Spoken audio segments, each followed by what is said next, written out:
Salve turma! Vamos agora para o vídeo 16 dessa série de videoaulas do Spring Data. Deixa seu like, se inscreva no canal. Tá acabando os vídeos, hein? Tá acabando esse curso básico de Spring Data e agora o tópico que eu queria mostrar para vocês é como fazer algumas consultas utilizando o Spring Data, umas consultas mais específicas, né? Porque até então a gente viu aqui que nós temos os nossos repositórios, por exemplo, e os repositórios, como aqui, ó, nesse caso, o repositório de aluno, essa interface que herda de CRUD, por padrão, Spring Data já dá várias funções de busca para nós, funções de interação com o banco de dados, não só busca, mas de interações mesmo com o nosso banco, por padrão. Mas existem algumas vezes que nós queremos fazer buscas específicas, né? Por exemplo, eu poderia buscar pelo nome no nosso dos alunos, poderia buscar para um dado nome e também uma idade que seja menor do que algum valor, e essas buscas específicas o Spring Data não fornece por padrão para nós. Porém, ele fornece um mecanismo muito interessante para que a gente possa fazer essas buscas. Então, vamos supor o seguinte cenário. Vamos supor que a gente queira fazer alguns relatórios, tá, baseado em algumas buscas. Os relatórios de alunos, por exemplo. Uma coisa que nós podemos fazer é querer fazer uma busca pelo nome específico de um aluno. Então, nós precisamos fazer essa query com o banco. Olha só que legal que a gente pode fazer aqui usando o Spring Data. Para fazer qualquer interação com o banco, a gente vem, então, no caso de alunos, né, nós viemos aqui, nós temos que vir aqui no repositório de alunos, onde aqui vai guardar todas as funções, métodos que sejam, que vão fazer as interações com o banco de dados. Por padrão, a gente tem várias pelo CRUD, repository, mas a gente quer uma específica. Então, eu vou querer uma seguinte, eu vou querer retornar uma lista de alunos com um dado nome do banco. Então, olha só, vou querer retornar uma lista, né? E lembrando que nesse caso pode ser lista ao invés de set, né? Porque eu posso ter alunos com nomes diferentes, nomes iguais na minha lista de banco, que não tem problema.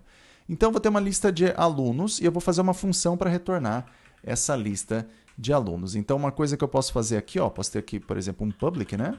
Uma função, posso ter aqui um public, né? Um public abstract, né? Que seria, né? Um public abstract e o método. E o nosso método aqui, olha só, a gente não quer fazer uma busca pelo nome, a gente pode fazer uma busca, um find by o quê? Um find by nome. E a gente passa uma string de nome.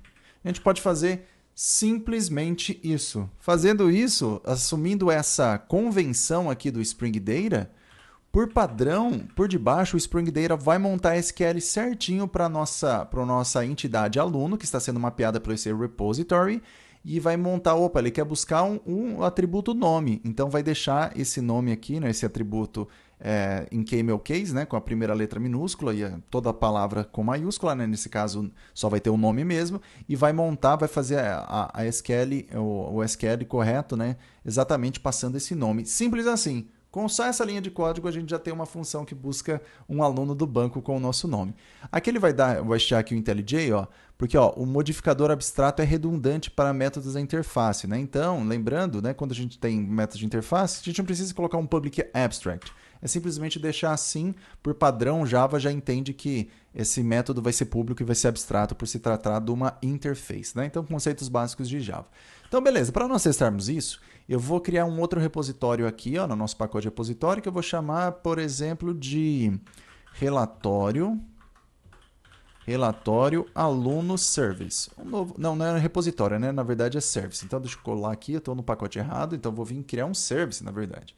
Relatório aluno service.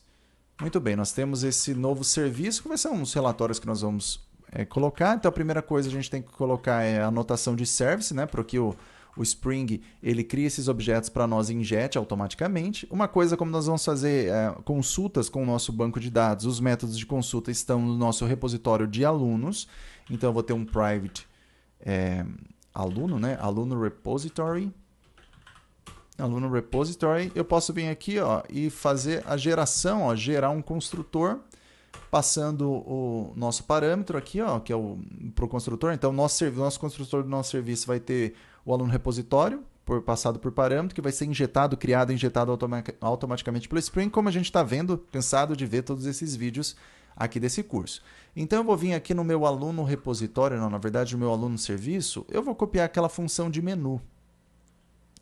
Vou copiar aquela função de menu sem o transactional, porque nós queremos um menuzinho para fazer alguns relatórios. Então, a primeira coisa, ó, deixa eu importar o scanner aqui. Primeira coisa é, qual relatório você deseja? Aí a primeira coisa que nós podemos fazer é o seguinte, ó.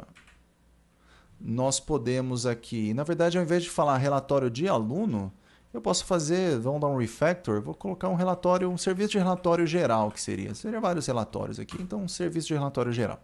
Deu o refactor, quando eu der o refactor aqui pelo IntelliJ, ele já altera tudo para nós aqui. Então a primeira coisa, eu quero alunos por nome. Simplesmente quero um relatório de alunos baseado em um dado nome que eu vou passar, né? Por um dado nome, por exemplo. Então eu vou apagar todas as outras opções. Aqui então eu vou ter um relatório de alunos por nome. Vamos dar esse nome de função e vou apagar todos esses cases aqui por enquanto. Agora vamos criar essa função para nós. Então vamos criar essa aqui, ó, um private. Poderia ser público, mas como eu quero que todas as interações para o meu serviço venham desse menu, como a gente fez nos outros, a gente pode criar que esses métodos aqui serão private, né? Então só terão acesso pela própria classe. Então uma coisa que eu quero vai ser um relatório que vai ser alunos por nome.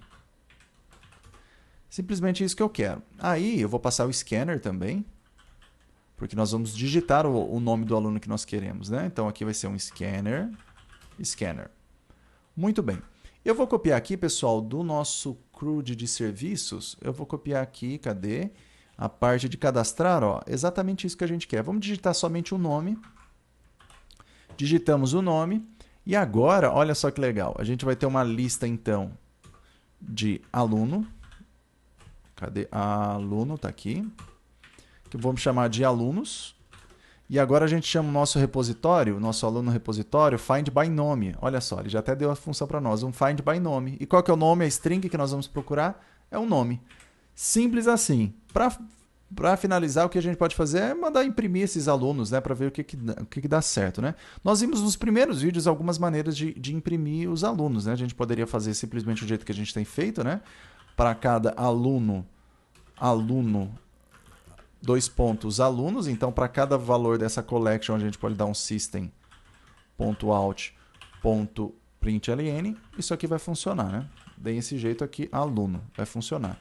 E a gente viu um outro meio também que dava para fazer simplesmente isso, né? Ó, alunos, que é nossa coleção, for each, então para cada elemento dessa lista de alunos, a gente pode passar uma função aqui que vai executar para esse elemento. Então a gente viu que daria para passar com essa nomenclatura meio diferente aqui, ó, println, ele executaria o println para cada uma dessas dos elementos dessa collection, né? A gente pode fazer dessa maneira. Então aqui eu vou deixar isso aqui comentado, como na verdade isso aqui não, eu vou deixar isso aqui comentado, então isso aqui seria uma alternativa para essas 3 linhas de código aqui. Muito bem, fizemos isso, mas a gente tem que ter que o nosso programa principal, nosso programinha Spring, consiga acessar esse menu, né, de relatórios. Para isso a gente vem aqui no nosso, no nosso Regesk Application. Nós vamos ter mais um serviço, né, um service aqui, que nesse caso agora vai ser um relatório service.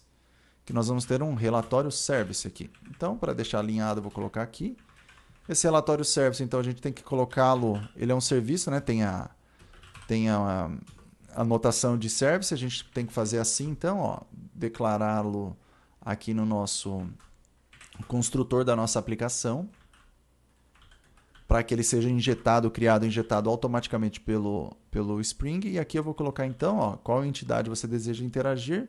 Na verdade, não necessariamente isso, seria... Agora, o relatório não é necessariamente uma entidade, mas aqui vai ser relatório. Né? O que deseja fazer, né? Sei lá, o que deseja fazer? Fazer ou interagir? Interagir. Poderia ser alguma coisa assim. Se a opção for 4, então, agora, ó, se a opção for 4, a gente chama agora, na verdade, o menu que vem do relatório service. Muito bem, isso é para funcionar, aqui é para nós termos só uma única opção. Vamos ver, né, se isso aqui funciona, se vai dar certo. Então eu vou pausar aqui, vou dar um stop, vamos executar de novo. Então montamos esse menu aqui para funcionar. Eu vou aumentar aqui. Muito bem, agora a gente pode fazer aqui, queremos um relatório. Aí, alunos por um dado nome. Vou colocar um antes disso, deixa eu mostrar os nomes que nós temos na nossa base de dados aqui. Ó. Eu andei alterando a base de dados novamente. Deixa eu mostrar aqui todos os alunos, ó, visualizar todos os alunos. Aqui para fazer, para deixar de um jeito melhor aqui essa aula nesse vídeo, eu coloquei aqui, ó, Maria Júlia, João Vitor, Maria Eduarda, Maria Carolina, João Pedro e Denise. Tá bom? Eu apaguei os nomes que nós tínhamos. Então, note que aqui a nossa leitura pelo terminal não está podendo ter espaço, né? É uma limitação que a gente está tendo aqui, mas não tem problema, é só para nós testarmos. A gente vai usar isso aqui para aplicação web mesmo, então não vai ter problema. Então, considera aqui tem que ser sem espaço. Então, vamos tocar desse jeito mesmo.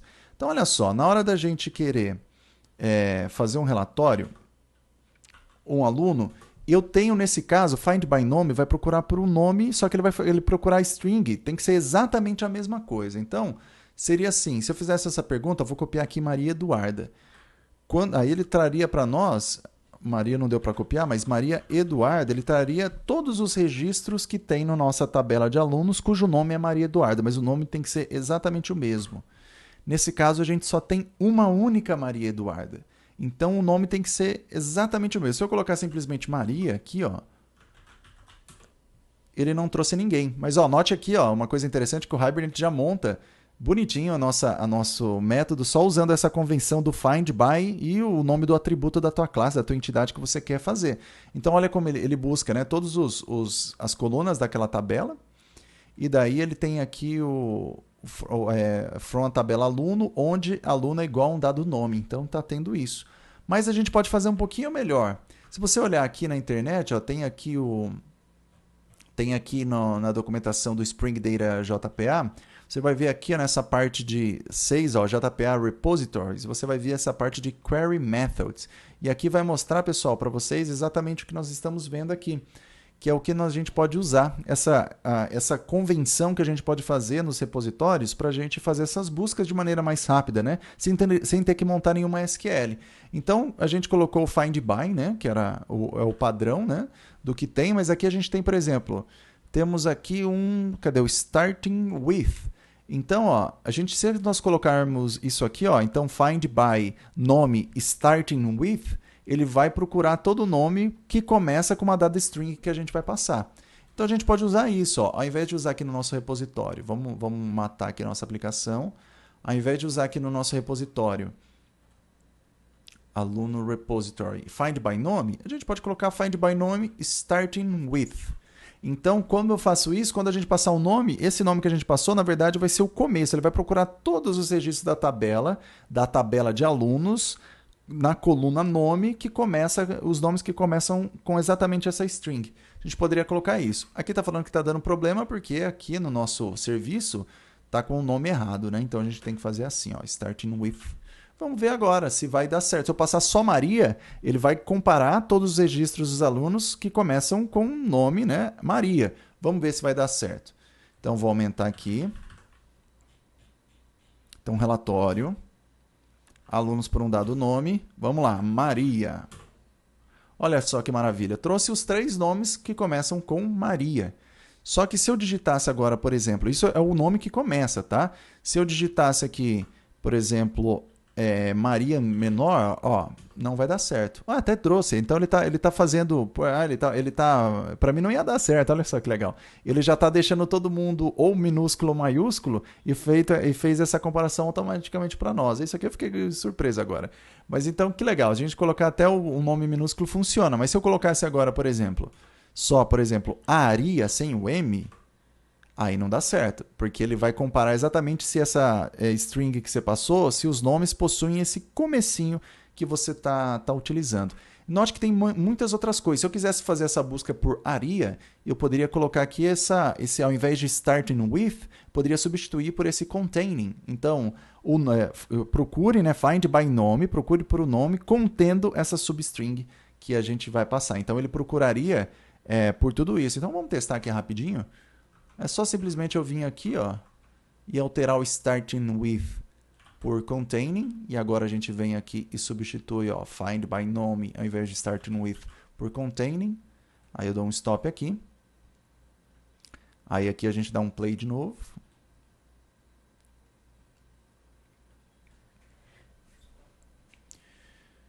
Muito bem, deixa eu aumentar aqui. Relatório. Vamos lá. Se eu colocar agora só o RIA, vamos ver o que aparece. Trouxe todos os nomes porque achou, né, que esses nomes contêm essa substring. Então aqui, pessoal, vocês conseguem brincar muito com isso. Norim, false e tudo mais. Vocês conseguem brincar bem com isso. Eu vou fazer mais um teste aqui, ó. Eu vou voltar então aqui com starting with. Ou simplesmente vou deixar o contain mesmo Maria. Se a pessoa tiver o nome, por exemplo, se for uma pessoa, José Maria, né? É um nome que acontece, vai trazer também, então podemos deixar dessa maneira. Ou a gente altera, não sei agora. Mas vamos colocar como estava antes, tá? Como começa. Então, você tem que passar o nome bonitinho, então seria find by starting with. Vamos colocar com esse nome aqui e a gente altera aqui. Mas agora eu quero fazer um outro relatório. Eu quero que você busque da base de dados todas as pessoas que começam com um nome que eu vou passar, cuja idade seja menor que um valor que eu vou passar. Menor ou igual, num valor que eu vou passar. Olha só agora. Então, basicamente, ó, eu vou duplicar isso aqui, ó. Então, basicamente, ó, vou ter essa é uma outra função que vai tornar uma lista de alunos. Procure por um nome começando com uma dada string. E a gente está passando esse nome. Agora, olha só, se a gente voltar aqui na documentação, a gente pode colocar um end. Então, nós podemos fazer um end e colocar mais buscas, mais parâmetros que nós queremos passar. Ou um OR poderia ser, mas nesse caso é um end. Então, olha, procura todo mundo que tem um nome começando com uma dada string e cuja idade, ó, idade, ó, aqui teve um A a mais, e a idade, ó, se colocar um Ctrl barra vai mostrar, e a idade é o que? Ele já dá aqui no IntelliJ várias coisas. Ó. A idade less than equal, ou seja, cuja idade seja menor ou igual a um dado valor. Então, ó, ficou grandão, né? Ficou grande, mas basicamente é find by nome, então procure por um nome começando com uma dada string e com a idade menor ou igual a um dado valor que eu tenho que passar aqui. Então, aqui a idade é um integer, eu tenho que passar a idade aqui que eu quero fazer essa busca. Então, vou procurar para um dado nome, só que essas pessoas também têm que ter uma idade menor ou igual a alguma coisa. Fazendo isso, vamos criar um outro método aqui no relatório. Então, ó, alunos por um dado nome, e idade menor ou igual. Vamos colocar assim, só para nós testarmos mesmo, aqui vai ser o 2. Então, eu vou duplicar aqui. Aqui vai ser 2. Alunos por nome, idade menor igual. Menor ou igual, né? Vamos colocar um método assim, ou igual. Então, note que Java é muito verboso, né? A gente começa a criar nomes enormes, mas é assim que funciona. Então, eu vou colocar dessa maneira aqui. Agora, a nossa lista vai ter esse nome aqui. E nós vamos fazer a busca do nosso repositório por find by nome e idade menor ou igual a uma dada idade. Então, eu vou voltar no nosso serviço de alunos. Cadê aluno service? Eu vou copiar esse trecho aqui, ó, que já li a idade para nós. Então, leu a idade e agora a gente passa a idade aqui para nós. E vamos aqui fazer a impressão com esse for each mesmo, que é bem bonitão. Então, vamos lá. Matei a aplicação. Lancei aqui de novo. Está funcionando, então note que eu já montei, só colocando uma linha de código, já montei sem SQL nenhum. Então aqui a gente vai criar um novo relatório. Alunos, ó, vamos pegar os alunos que começam com Maria. Note que nós temos a Maria, ó, Maria Júlia, que tem 20 anos, Maria Eduarda com 25 e a Maria Carolina com 30. Vamos fazer uma seleção de todas as Marias que têm idade menor ou igual a 25 anos, para ver se elimina a Maria Carolina aqui. Então eu venho aqui, ó, alunos por um dado nome, Maria, a idade 25. Olha só que legal. Fez a filtragem para nós, ó, o SQL que montou, ó, montou o SQL bonitinho para nós, ó, onde o aluno nome é like, isso aqui, né? A idade vai começar com isso. E o nome, né? E a idade é menor ou igual a um dado valor que vai colocar. Muito bem, pessoal, vai dar 20 minutos de vídeo, é isso. Vocês têm aqui uma série de coisas para explorarem, aqui uma série de possibilidades que vocês podem explorar aqui na documentação do Spring, nessa parte do Spring Data, tá bom? O que eu indico vocês usarem isso é para consultas mais simples, quando você tem uma única entidade, uma única tabela. Quando você começa a ter join, você vai ter que ir mesmo para o SQL, né? Ou PQL, que a gente vai ver depois. Então, é melhor você fazer dessa maneira do que você tentar fazer um malabarismo aqui para que você faça via Spring Data. Isso aqui é mais para nomes mais simples, coisas mais simples, para você não ter que montar SQL. Você pode fazer desse jeito, que também funciona. Mas é isso aí, ó, 20 minutos e meio, o vídeo está bem longo, então fique com a gente, deixe seu like, se inscreva no canal e não perca os próximos vídeos, pessoal. Até mais, valeu!